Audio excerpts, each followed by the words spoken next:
안녕하세요. 저는 법무법인 디라이트에서 근무하고 있는 김나래 변호사입니다. 반갑습니다.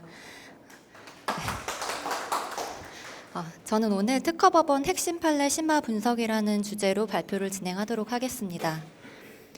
제가 오늘 말씀드릴 판례는 올해 7월 5일에 특허법원에서 선고가 된 이 판례 한 건입니다.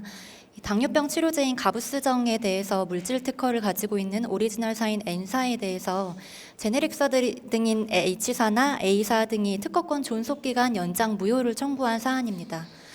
의약품 같은 경우는 존속기간 하루 이틀 차이로 큰 금액이 왔다 갔다 하기도 하고요. 이 사건은 특히 2017년도에 분쟁이 시작되었는데 아직까지도 진행 중인 사건입니다. 따라서 업계에서도 관심을 많이 가지고 있는 중요한 판결이라고 할 수 있습니다. 사안의 경위를 말씀드리겠습니다. 이 가부스 물질 특허의 출원일이 1999년 12월 9일이었습니다. 따라서 그로부터 20년이 경과한 2019년 12월 9일이 원래 만료 예정일이었습니다. 그런데 이 오리지널사인 N사가 이 특허권 설정 등록 이후에 임상시험이나 의약품 수입 품목 허가 등으로 인해서 지체된 1068일에 대해서 특허권 존속기간 연장 등록 출원 신청을 했고요. 특허청이 이걸 받아들여줬습니다. 그래서 만료 예정일이 2022년 3월 4일로 연장이 되면서 제네릭사들이 이 특허권 존속기간 연장 무효의 심판을 특허심판원에 제기를 하면서 분쟁이 시작이 되었습니다. 이 연장된 존속기간 1068일 중에서 이 사안에서 문제되는 기간은 총 187일입니다.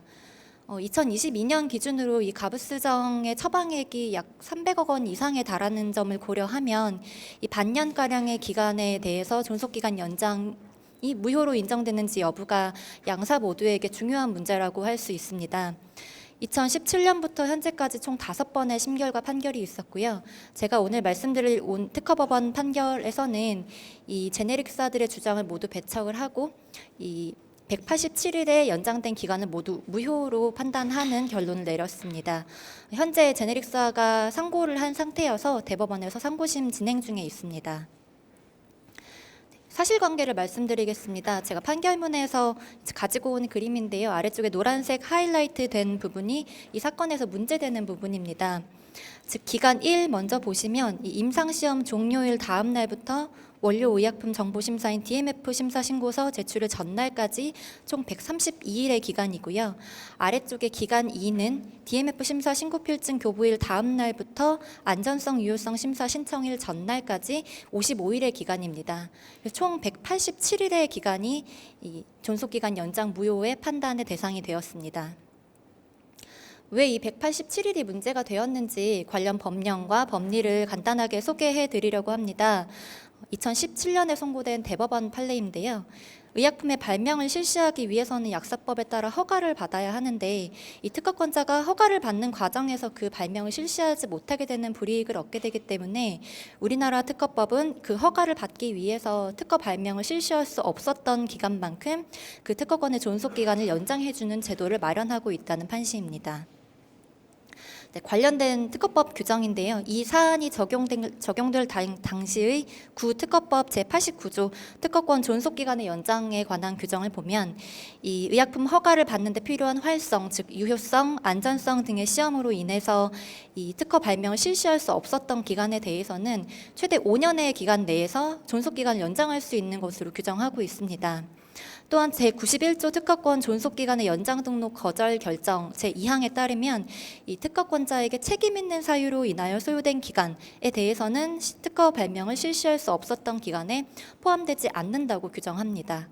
또 관련된 특허청 고시 제4조에 보시면 이 특허법에 따라서 특허 발명을 실시할 수 없었던 기간을 몇 가지 규정을 하고 있는데요.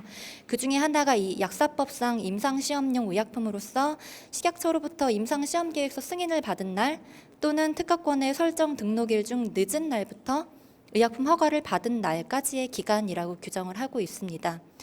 즉 이 187일이 문제된 이유가 첫 번째는 이 187일이 특허 발명을 실시할 수 없었던 기간에 일단 해당하는지가 문제가 되고요.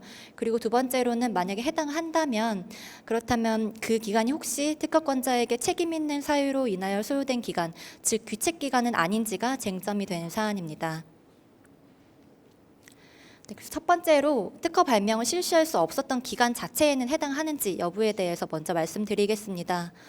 원고 측에서는 기간 1이 특히 특허 발명을 실시할 수 없었던 기간에 해당하지 않는 게 아니냐라는 주장을 했는데요. 특허법원에서는 기간 1과 기간 2 모두 해당된다고 결론을 내렸습니다. 그러면서 여기 보시는 제1법리를 설치를 하였는데요. 특허 발명을 실시할 수 없었던 기간의 시기는 유효성, 안전성 등의 시험을 개시한 날 또는 특허권의 설정 등록일 중에 늦은 날이 되고 또 종기는 그 허가 등의 처분이 신청인에게 도달한 날이라는 판시입니다. 즉 이 사안의 경우는 임상시험 시작일이 2005년도 표를 보시면 2005년 1월 25일이고요. 따라서 그보다 늦은 특허권 설정 등록일인 2005년 8월 11일부터 최종 허가가 난 2007년 12월 28일까지의 기간이 모두 특허 발명을 실시할 수 없었던 기간에 해당하게 됩니다. 두 번째 쟁점은 이번엔 기간 1이 규책 기간에 해당하는지 여부입니다. 원고 측에서는 이 기간 1 내에 외국에서 임상시험이 실시되었기 때문에 연장 기간에 포함될 수 없다고 주장하였습니다. 아래 그림 보시면 이 기간 1 전에 외국에서 임상시험이 개시가 되고 이 기간 1 후에 시험이 종료가 되었는데요. 즉 원고 측 주장은 외국에서 임상시험을 실시한 거니까 국내 허가랑은 관련이 없지 않느냐라는 주장이 되겠습니다. 특허법원에서는 외국에서 임상시험을 실시했다는 것만으로는 특허권자의 귀책 사유로 해당 기간 1만큼 허가가 지연된 것으로 볼 수는 없다라고 판시하였습니다. 구체적으로는 이 외국에서 진행되는 임상시험도 안전성, 유효성 심사에 포함될 수 있고 따라서 이 의약품 수입 품목 허가를 받는데 필요한 기간에 해당된다고 판단하였고요. 또 이 안전성, 유효성 심사와 DMF 심사 등의 절차 진행이 각각 별개로 진행되는 것이 아니고 식약처에서 의약품 수입 품목 허가를 받기 위해서 전체적으로 하나의 절차로 평가되어야 한다라고 판단하였습니다. 따라서 이 기간 1 이후에 비로소 이 DMF 심사 신고서가 제출되었다는 사정만으로는 기간 1만큼 허가가 지연되었다고 단정할 수 없다고 판단하였는데요. 즉 이 기간 1의 기간 동안 이 오리지널사에서 아무것도 안 한 게 아니고 외국에서 임상시험을 진행을 하고 있었고 이 임상시험은 우리나라에서 의약품 품목 허가를 받기 위한 안전성, 유효성 심사에 해당하기 때문에 이 기간 1을 규책기간으로 볼 수 없다는 결론이 되겠습니다. 네, 마지막 쟁점은 이번엔 기간 2의 규책기간 해당 여부입니다. 이 원고 측에서는 의견서 등을 제출하기 위해서 부여하는 보완기간은 규책기간으로 법률상 또는 사실상 추정할 수 있는 것이 아니냐라고 주장을 하였는데요. 특허법원에서는 그러한 추정 또는 간주 규정이나 법리도 없고 따라서 법률상 사실상 추정 모두 불가능하다고 결론을 내렸습니다. 아래 표를 보시면 이 기간 2는 기간 2-1과 기간 2-2로 나누어집니다. 기간 2-1은 이 DMF 신고필증 교부일로부터 식약처가 보완 자료를 독촉한 날까지고요. 기간 2-2는 이 오리지널사에서 2차 안전성 유효성 심사를 취하한 날로부터 3차 심사를 의뢰한 날까지의 기간입니다. 즉 원고 측에서는 이러한 기간들이 보완 기간에 해당하기 때문에 당연히 오리지널사의 규책 기간으로 보아야 되지 않나라는 주장을 하였던 것인데요. 특허법원에서는 이렇게 세 가지 법리를 들어서 원고의 주장을 전부 배척했습니다.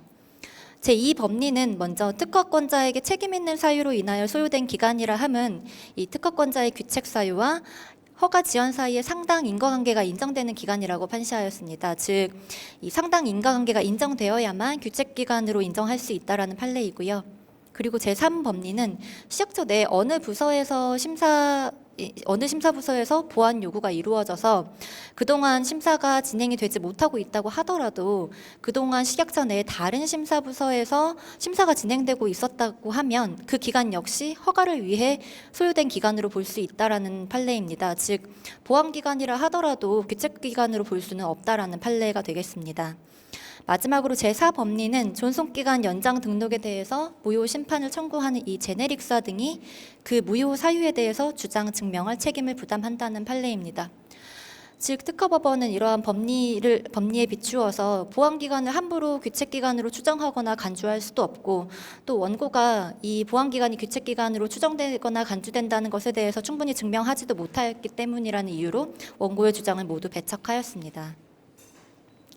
네, 지금까지 법리 제가 간단하게 설명드렸고요. 소송 경과 말씀드리겠습니다.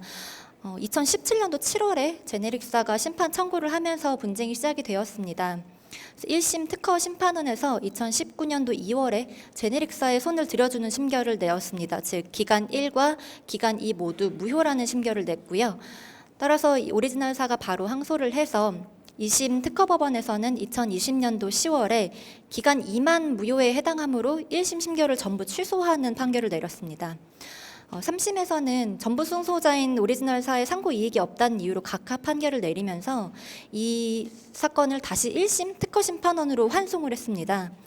그래서 2022년 5월에 다시 특허 심판원에서 절차가 진행이 되면서 이번에는 반대로 제네릭사가 아니고 오리지널사의 손을 들어주었습니다. 즉 기간 1과 기간 2 모두 연장된 기간으로서 유효하다라는 심결을 냈고요. 제네릭사가 항소를 하였는데 그래서 진행된 2심이 제가 오늘 말씀드린 이 특허법원 판례입니다. 올해 7월에 이 판례가 선고됐을 때만 해도 업계에서는 아마 상고 가능성을 좀 낮은 것으로 보았습니다. 왜냐하면 이 가부스 물질 특허에 대해서 이미 이 존속 기간이 2022년 3월 4일자로 만료가 된 상황이었고 제네릭사들도 이미 후발 의약품을 발매하고 판매하고 있었기 때문에 상고에 특별히 이익이 없을 거라고 판단을 했었는데 제네릭사가 상고를 했고 현재 상고심에서 진행 중에 있습니다.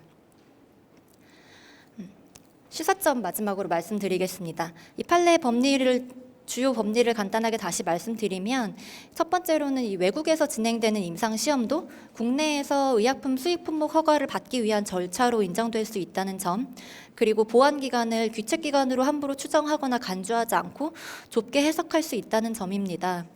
결론적으로는 이 특허권자의 책임 있는 사유로 특허 발명을 실시할 수 없었던 기간, 즉 귀책 기간에 해당될 가능성이 낮아진 것으로 평가할 수 있습니다.